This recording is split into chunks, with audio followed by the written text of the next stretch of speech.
읽겠습니다. 시작. 재앙이로다. 나여 나는 여름 과일을 딴 후에 포도를 거둔 후 같아서 먹을 포도송이가 없으며 내 마음에 사모하는 처음 익은 무화과가 없도다. 경건한 자가 세상에서 끊어졌고 정직한 자가 사람들 가운데 없도다. 무리가 다 피를 흘리려고 매복하며 각기 그물로 형제를 잡으려 하고 두 손으로 악을 부지런히 행하는도다.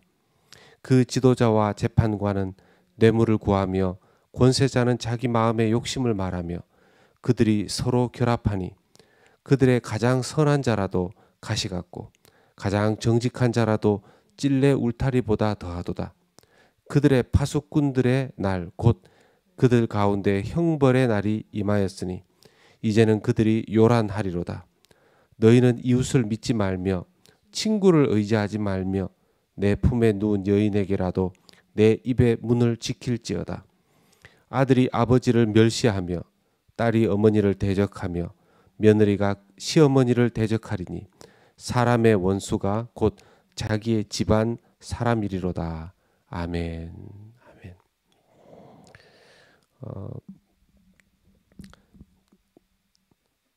오늘 이 미가서 7장 1절에서 6절까지 말씀 가지고 희망의 노래를 부르라 하는 제목으로 말씀 나누도록 하겠습니다. 세상의 그 대중가요 중에 희망가라는 노래가 있습니다. 아마 좀 옛날 노래라서 요즘 젊은 사람들은 아마 잘 모르실 것 같고요. 시작을 이렇게 하죠. 이 풍진 세상을 만났으니 너의 희망이 무엇이냐. 가사가 그렇습니다. 오늘 말씀을 보면 그 노래가 언뜻 생각이 나더군요. 이 풍진 세상을 만났으니 너의 희망이 무엇이냐. 그 희망가의 가사가 생각이 났습니다. 그런데 원래 이 희망가라는 노래는 곡조 자체는 찬양이었다고 그래요. 거기에 가사를 좀 바꾸어서 대중가요가 된 것이라고 합니다. 찬양이었을 때의 가사는 좀 달랐습니다. 이 풍진 세상을 만났으니 우리 할 일이 무엇인가? 믿음과 소망과 사랑 중에 제일은 사랑이라. 형제여 서로 사랑하자. 우리 서로 사랑하자. 사랑의 주님 계명 지켜 힘써서 사랑하자. 이렇게 원래 가사는 찬양으로 불렀을 때의 가사는 그랬답니다. 미가 선지자 당시의 세상이 그렇게 어둡고 절망적이었던 것 같습니다. 1절에 나오는 말씀을 보면 재앙이로다 이렇게 시작을 합니다. 열매가 하나도 없다고 말합니다. 나는 여름 과일을 딴 후와 포도를 거둔 후 같아서 먹을 포도송이가 없으며 내 마음에 사모하는 처음 익은 무화과가 없도다. 단순히 이것은 과일을 의미하는 게 아니겠죠.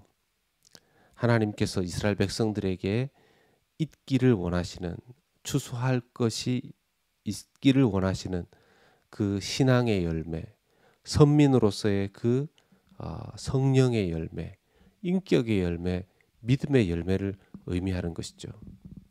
그런 열매가 이스라엘 백성들에게서 하나도 보이지 않는다라는 것입니다. 그리고 2절에 경건한 자가 세상에서 끊어졌고 정직한 자가 사람들 가운데 없도다. 경건한 자가 아예 끊어졌다는 것이고요. 정직한 자는 사람들 가운데 없고 무리는 아예 경건한 자는 둘째치고 정직한 자도 없고요. 오히려 사람들은 서로 피를 흘리려고 숨어 있고 각기 자기의 그물로 형제를 잡으려고까지 한다는 것입니다. 게다가 3절에 보면 그 시대의 지도자들과 재판관들은 뇌물을 구하고 권세자들은 자기의 욕심을 이루기 위해서 서로 결탁하는 그런 상황에 놓여져 있었습니다.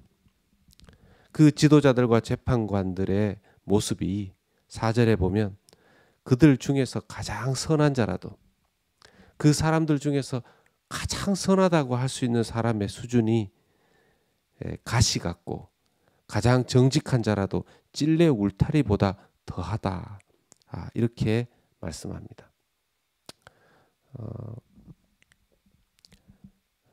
그러면서 미가 선지자는 사람들을 향해서 서로 믿지도 말고 의지하지도 말라고 합니다. 5절에 너희는 이웃을 믿지 말며 친구를 의지하지 말며 내 품에 누운 여인에게라도 내 입의 문을 지킬지어다. 그야말로 희망이라고는 조금도 보이지 않는 그런 재앙 같은 상황입니다. 재앙이라는 단어를 사전에서 한번 찾아봤습니다. 천재지변 같은 일들이 벌어져서 죽음과 같은 상황 속에 놓일 때를 재앙이라고 한답니다.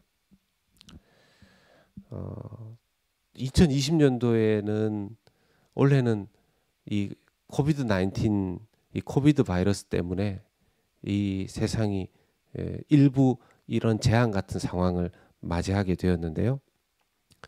이스라엘 백성들에게 닥친 재앙은 영적인 재앙이라고 할 수 있겠죠. 하나님께서 이런 하나님 보시기에 그 이스라엘 백성들이 재앙과 같은 그런 상황에 빠져 있는, 죄로 이렇게 오염되어 있고 타락해 있고 부패해 있는 이런 악한 이스라엘의 모습들을 보면서 왜 그냥 놔두실까 하는 생각이 잠시 들었습니다.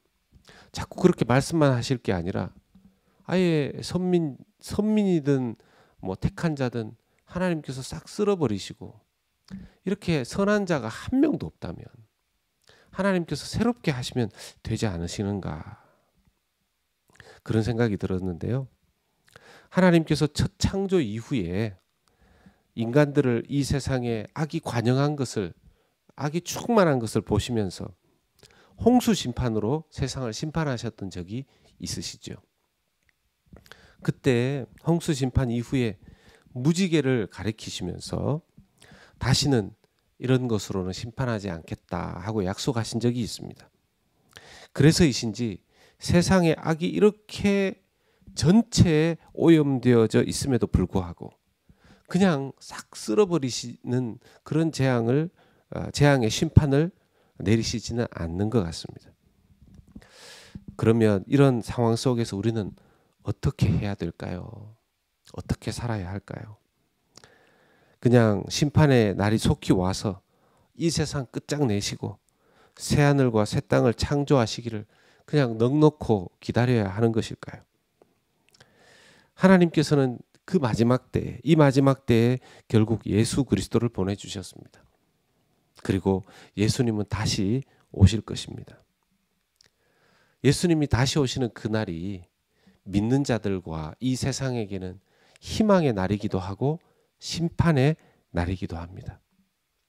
그때까지는 사람이 아니라 하나님을 의지하며 살아가야 할 것입니다. 특히 5절의 말씀이 마음에 와닿습니다. 내 입의 문을 지킬지어다. 내 입의 문을 지킬지어다. 입술을 잘 지키라는 뜻이 되죠. 입술의 열매를 하나님께서 더 바라시는다 하는 생각을 하게 됩니다. 가만히 보면요, 우리는 우리의 입술로 우리의 죄를 드러냅니다. 입술로 범죄합니다. 내 입에 하나님이, 내 입술로 하나님이 기뻐하시는, 내 입술로 하나님이 원하시는 그런 말들이 내 입에서 나가고 있는지, 아니면 내 입이 이미 이 세상이 아무리 재앙과 같은 상황에 있다 할지라도 내 입에서 재앙과 같은 그런 말들이 나오고 있는지 우리 스스로 돌아보아야 하겠습니다. 제 개인적으로도 제 시간들을 쭉 돌아보면요, 제가 했던 어떤 것 중에서도 제가 스스로 했던 말들이 저의 마음에 걸리는 것들이 있는 것이 생각이 납니다. 아, 이런 말들은 하지 않았어야 됐는데, 아, 이런 말들은 참았어야 되는데, 오히려 더욱 이런 말을 했어야 됐는데, 형제를 세우는 말, 형제를 살리는 말, 형제를 바로잡는 말, 그런 말들을 했어야 했는데 하는 그런 후회나 반성들이 많이 됩니다. 야고보서 1장 26절의 말씀에 보면 누구든지 스스로 경건하다 생각하며 자기 혀를 제갈 물리지 아니하고 자기 마음을 속이면 이 사람의 경건은 헛것이라 하였습니다. 세상이 재앙 속에 있는 때에 우리는 어떻게 살아야 할까요? 주님이 오실 때까지 주님께 희망을 두고 우리의 마음과 입술을 지키며 살아야 할 것입니다. 오늘도 주님을 의지하여 학자의 귀와 학자의 혀를 가지고 주님께서 주시는 그 입술에 또 그 삶의 열매를 맺어가시는 성도님들 되시기를 예수 그리스도의 이름으로 축원합니다. 아멘.